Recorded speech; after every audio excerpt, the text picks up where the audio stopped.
you're too kind. Thank you so much for your patience in coming here today. We had a few issues because of the rain, but we're very, very grateful to the organization of the Women of the World Festival. Just a brief introduction to the film. It's a half-an-hour long short documentary about a very, very special young woman, and not just her life, but her legacy. And we're very honored to have her family and friends in attendance today. This is our first screening to a wider audience outside my editing room. So I'd like to thank you all for coming and celebrating Chef Fati today. For those of you who don't know her story, I will let the film bring you up to speed. And at the very end, we're going to invite Chef Fatma's family to come and say a few words on her behalf. So thank you so much.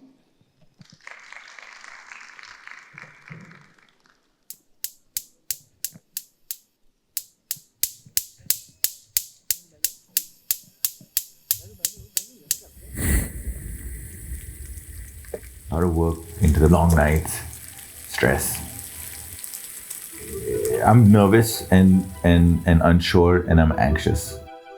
Going into the kitchen. Nervous about getting it wrong.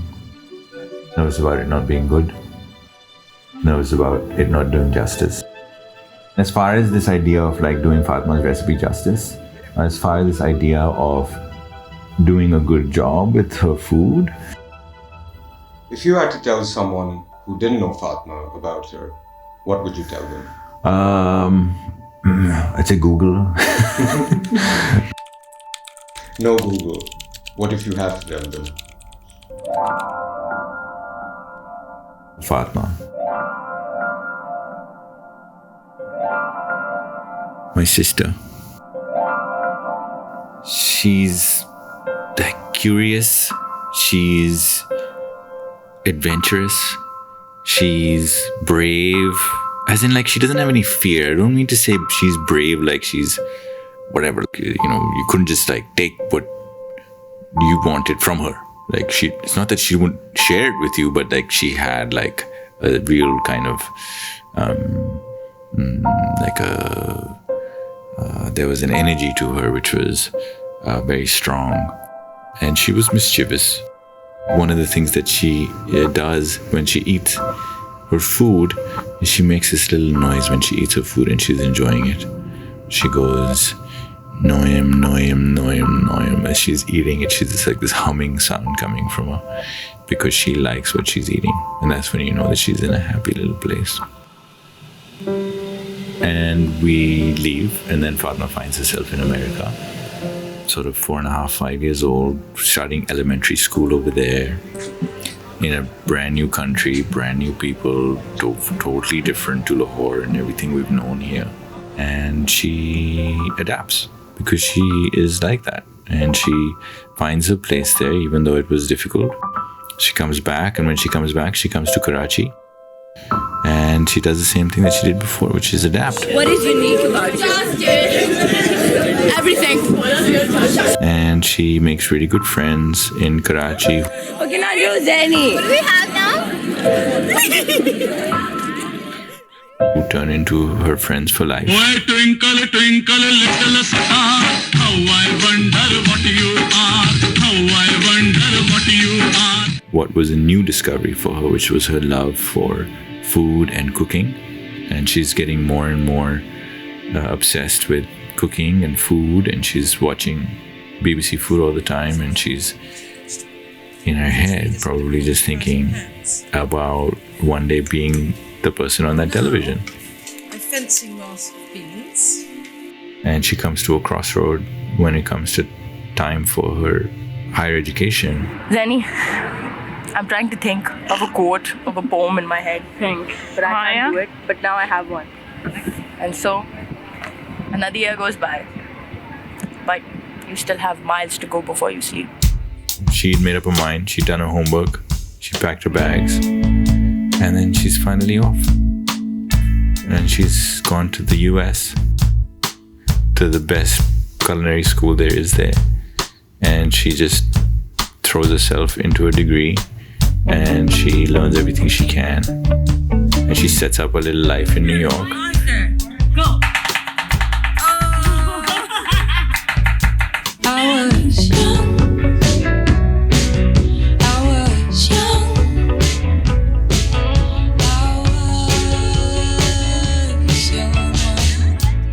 Oh shit, I'm taking a video.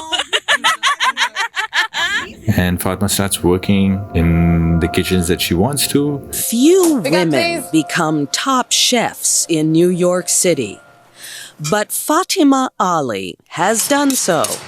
She is the assistant chef at Cafe Centro. She may be the only non-American female chef at any of 70 top New York restaurants. And then she gets an opportunity to go and audition for a TV show. Fatima Ali competed with other chefs on the Food Network TV show Chopped. She won the top prize of $10,000. The fact that I won, I suppose, was such wonderful validation for all the sacrifices that my family has made, that I have made to put myself through school and to be away from home for so long. It felt like it was all really worth it. And the biggest thing for me was to inspire other young Pakistani girls to follow their dreams. Because as a result of her win, she suddenly realizes how many people have been affected by it.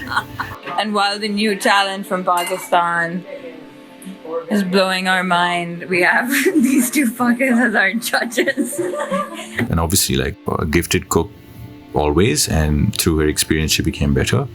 She's now, I think, at a stage where she's looking at the big wide world and she's thinking, it's my oyster, and I can, where do I go now? And so she decides to visit Pakistan and spend a good amount of time there and to really sort of rediscover her roots, because she pays attention to everything. It's the ingredients, it's where they come from, it's how fresh they are, it's all of those things, what they taste like, it's how it's prepared, it's all the stuff that happens in the kitchen. And while she's here, she gets her second phone call from Top Chef. I'm from Oakland, California. I'm from Denali National Park, Alaska. I live in New York City. Mexico City. Karachi, Pakistan. Southside of Chicago. Simsbury, Connecticut. Coatesville, Pennsylvania. Welcome to Denver, Colorado. And welcome to the 15th season of Top Chef. Come on in, there's room for everyone. How are you guys doing? Great. Good.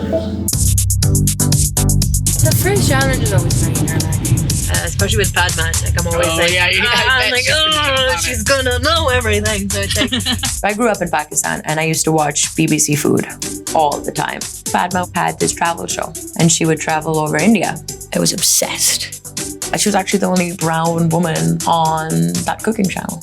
She's opened a lot of doors in a lot of different ways. And I want her to like my food. I do. I want her to respect me as a chef. Hi. What did you make for us? So it's my take on it. She's very passionate about what she does, and she wants to show everybody that, she can make really delicious, exciting food. Looks like a Pakistani nacho. There's going to be an avalanche. Yeah. Do it.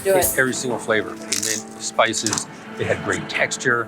I was happy because you showed everyone how good street food can be from Southeast Asia, and you really nailed it. Thank you so much. She shouldn't have been eliminated. I think if you watch the season again, you'd probably agree that it probably wasn't her time to get eliminated, but, go any further in that show. But what does end up happening is that she wins fan favorite.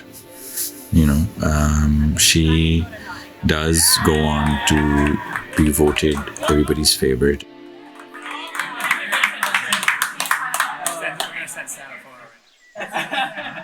That's like an idyllic day. Weekend has just started, sun is shining, beautiful day. I get this phone call from Padma. And I can tell that she's a little nervous or afraid. And, I was like, hey, what's going on? And she told me, she said, look, this is what's happening. This is what my doctor told me. And they think that it might be cancer, and they think that I might have a growth.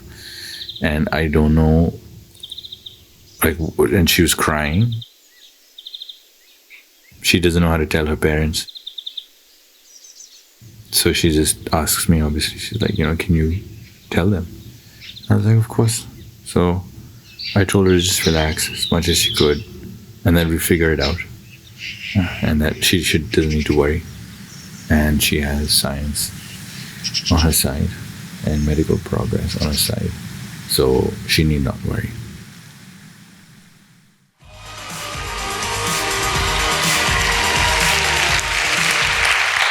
What happens when you're only 29 years old and you're told that you only have 1 year to live? Take a look. I think I was born to be a chef. It was my calling. I couldn't imagine doing anything else. It's just something that I have to do.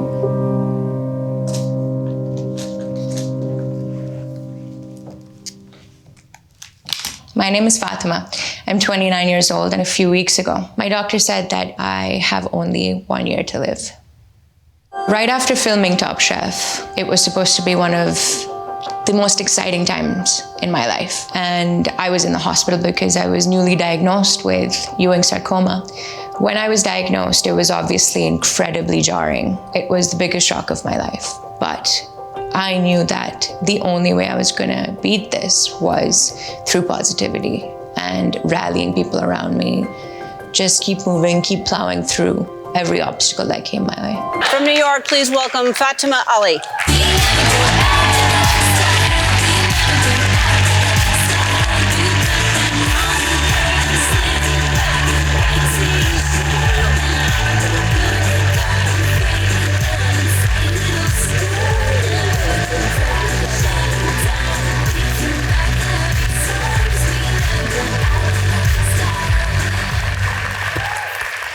Am I saying it right, Fatima? Yes, Fatima. you can call me Fati. Fati? Yeah. Okay, do people call you Fati? Yeah, my friends do. All right, well then I'll call you. Like I said, you're becoming my new best friend. No, I am your best friend now. Perfect. We're for sure best friends. So this is very inspiring. You get on Top Chef. First they came to you and wanted you to be on the show, and you said, no, I'm not ready, come back later. That's which right. is amazing. Yeah. So how many years later did they come back to you? 2. Okay, 2 years later, then you're on Top Chef, and you do... And so another year goes by, but you still have miles to go before you sleep. So make sure that your waking hours are the best times you've ever felt in your life. Because you only live once, and you only die once. And if you believe in heaven, then you'll go there. You got Joe, salt, pepper, olive oil? Yep.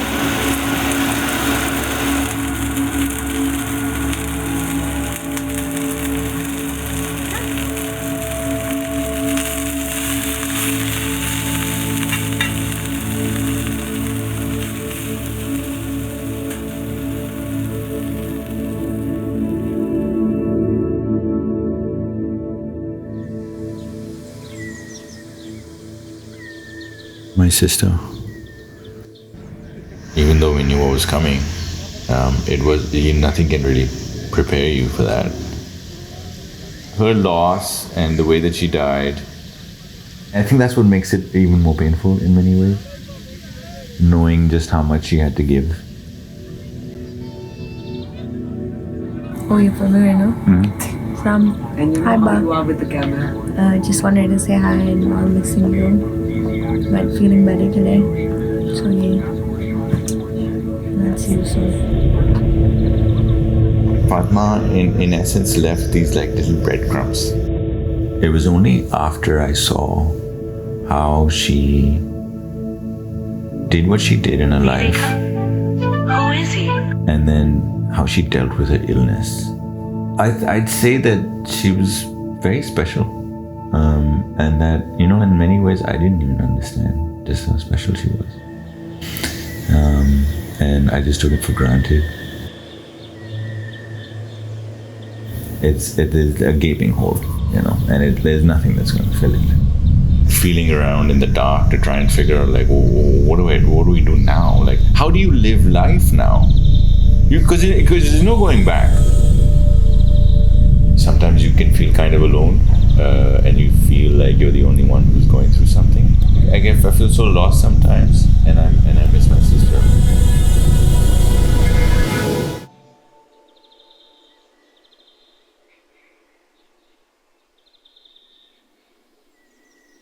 Breadcrumbs. freshly food. They had like these little lineup right here. And like I said, it was sponsored by Chef.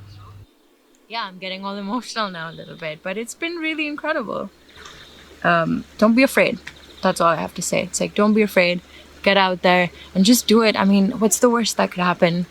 Okay, it might not line up with what you were thinking, but that's okay. You tried. And you always have to learn something. And so I think I'm just going to take away from this experience that I'm so ready to do more of this. And on that note, you guys better make sure that you're following me wherever I go. You go through a doorway and you access and you go into a space where other people don't have access to it, all right? And it's not an exclusive club that it's sought after. It's just it's part of the human experience that is thrust upon people. Going through that doorway, right? A lot of questions come your way. A lot of things come your way. Such as what is important in life, what is meaningful, right? And so I think at the end of the day, what was the most important was the love that we had, right? That we were able to show each other. Let it go. Let it go. The time that we had, that we were able to spend with each other, and the moments of like simplicity, sharing a meal, or like having a laugh, just being together. It's a probably kind of a strange conversation to have while you're still alive and so young and still fighting and hopeful. We had pretty honest, open conversations with Fatma about what legacy means, what if we were to do something in her honor and in her memory, what would mean something to her, and how would she want her memory to be honored. So the idea of going to cooking school, I think for me, a lot of that came from Fatma directly.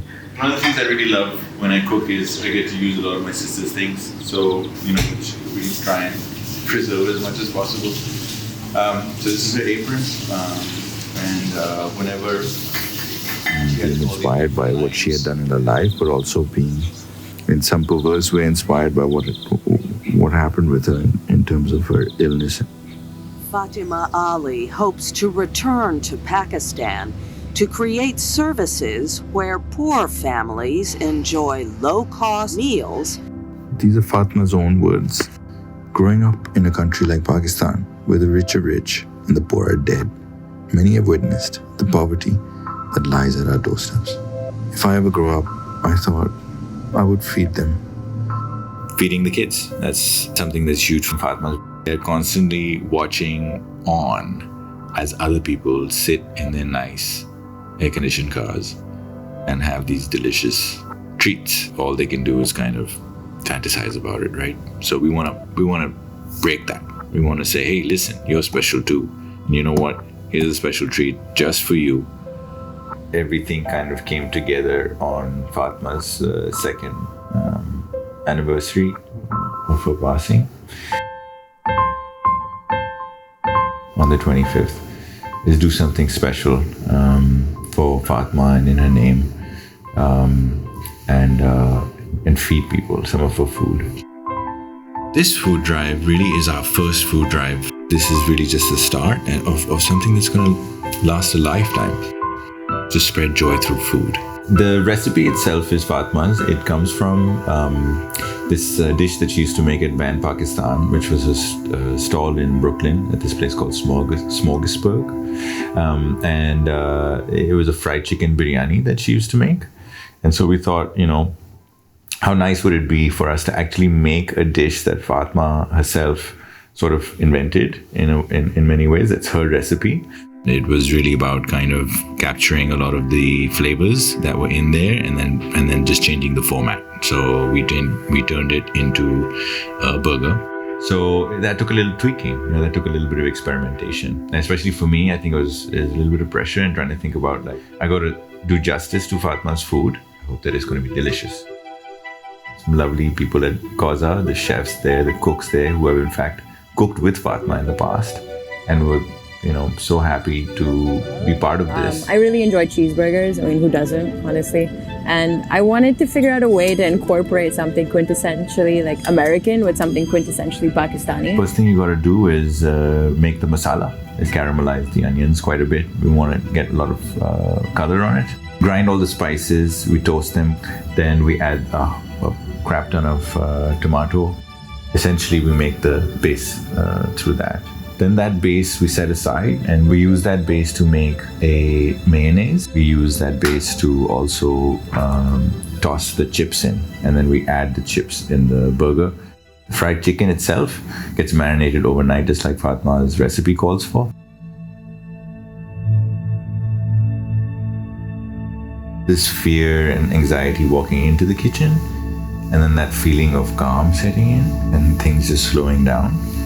And then working through the activities, doing all these things that were pretty foreign and difficult for me to do, but somehow with ease. And I remember walking out and wondering, like it was almost like this semi-outer body sort of thing, where I felt like I was watching myself almost.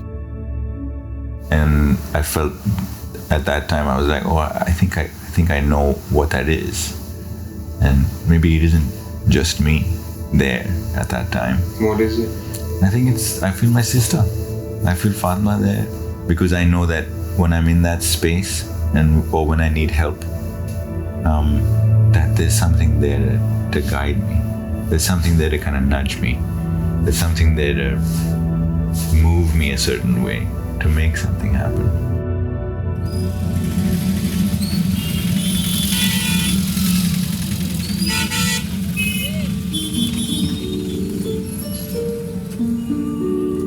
Obviously, like, I have no idea what happens after. Nobody does. But I remember this one night where she had this wild experience where she sort of just left this earth and she went somewhere else. And she saw something there that gave her a lot of comfort and reassurance. And when she came back, said, guys, I have to tell you what's there. I can't, but that it's really beautiful and that it's full of love, and I don't have to be afraid. I'd like to think that I suppose it's just a better place. And to be away from home for so long, it felt like it was all really worth it. And the biggest thing for me was to inspire other young Pakistani girls to follow their dreams. बचपन से Fatima outgoing और confident थी। छोटी सी उम्र में खाने का शौक था और जैसे ही कॉलेज का वक्त आया तो उसको न्यूयॉर्क जाने का मौका मिला। स्कूल में डिग्री के साथ-साथ फातिमा ने कई फूड कॉम्पिटिशन जीते थे और एक से एक बड़े रेस्टोरेंट में काम भी किया।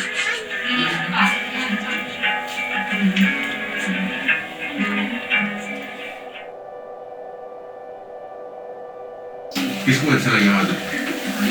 सबको? अच्छा, फेवरेट पार्ट क्या है इसका? चिकन? Fries? जो अंदर है? Salad? Okay.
Jenny, I'm trying to think of a quote, of a poem in my head, but I can't do it. But now I have one.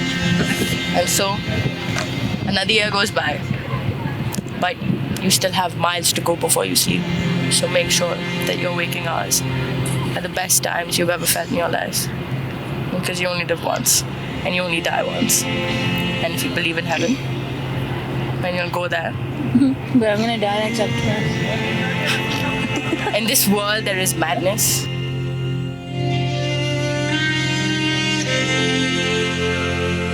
But in that madness, you can find sanity.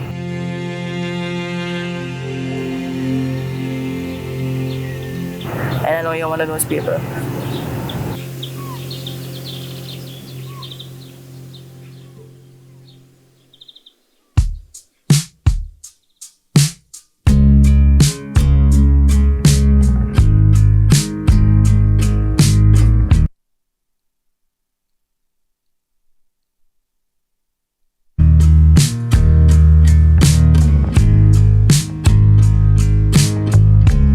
I saw the stars wrap around the room, pull me into green like your eyes dance around. Blame it on the moonlight, blame it on the old times, and how could I resist you?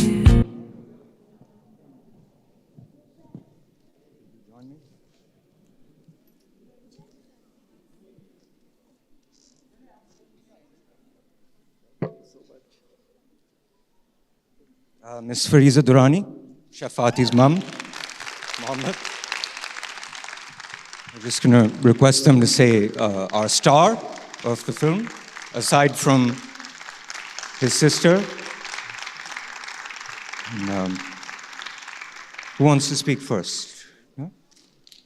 I don't know if I can speak much after that. It's always a tough one watching it, but it's a beautiful piece of work by Umar. I think he's such a talent, and I want to thank him for putting so much love and effort into putting that film together. It's a very powerful documentary. We had initially just thought it would be a little promotional piece for the foundation, but Umar's an artist, and he really took it to something else. So thank you, Umar, for putting your heart and soul into this thing and turning it into something so beautiful. Just briefly, I think, as you guys saw, we have been working on a Chef Fatima Foundation. Every year we try and do this multiple times, as many times as we can. Very soon we're going to be launching a food truck, which you'll see around Lahore. I hope that it's the first of many in Pakistan. And we're going to be keeping Fatma's legacy alive through the foundation. So stay tuned. If you're on Instagram, follow it. It's called the Chef Fatima Foundation. The other thing I'd say is read her book. There's a book out there. It's called Savor. And you can find it at Readings and a bunch of other bookstores. So do let Fatma inspire you. I think that's one of the things that I hold on to dearly. I'm constantly inspired by her. And watching this just reminds me of that even more. And as I was saying in the film, you know, there's lots to take away from Fatma's life, and the lessons that I certainly have to remind myself about every day is not to take it for granted, is not to take our health for granted. Because you never know what you got ahead of you. So you have to make the most of the now. You got to look around you, you got to look at the people in your life, the people you love, and make sure they know they love you. Make sure they feel that love. Don't take things for granted, and be grateful. I think like my sister was, despite everything, she, you know, was such a light, and I know that we all miss her so dearly. So take a leaf out of Fatma's book. That's my one parting sort of message to everybody here. And stay in touch, follow us, support us. We're going to need all of your support going forward. So thank you.